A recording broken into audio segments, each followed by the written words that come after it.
Alors que nous cheminons vers Noël et la fin de l'année 2016, alors que nous marchons sur ces trottoirs, dans ces rues, illuminées, heureusement cette année et de plus en plus, avec des lumières moins consommatrices d'énergie, je ne cesse de m'interroger.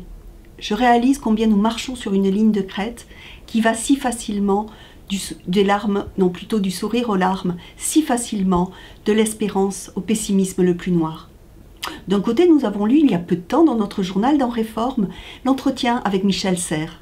Ce vieux monsieur, né en 1930, nous disait combien nous vivons dans une période paisible, particulièrement paisible, puisque seulement 0,3% des décès dans le monde sont dus aux guerres ou aux violences. Avec lui, nous avons envie de croire, nous avons envie de le suivre dans cette idée que, quand on regarde le temps long, le monde est paisible. Alors là, on se dit, notre âme est un peu réchauffée. On y croit, on a envie d'y croire. Et puis les nouvelles tombent.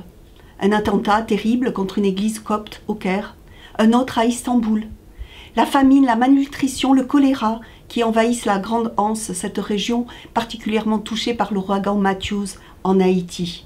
Et puis, bien sûr, Alep.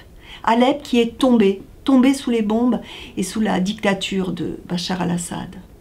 Ces images, on les a vues tellement de fois, tellement on en a souffert de ces images et on se sent tellement impuissant, à la fois en colère, à la fois on a envie d'éteindre nos télés et nos postes de radio et à la fois on a envie d'agir et on ne sait pas quoi faire. Alors, je me dis, dans cette période de l'Avent, il y a toutes ces détresses au loin. On ne peut pas vivre dans le déni, elles sont là, on est obligé de faire avec. Et de la même façon, ces détresses, elles sont à nos portes et le décalage est tellement grand entre les vitrines des magasins de Noël et la détresse des mendiants et des gens qui sont dans la rue. Chaque jour, à Réforme, nous sortons du journal et nous tombons sur une jeune femme qui, tous les jours, déplie un matelas avec son bébé dans les bras, tous les jours.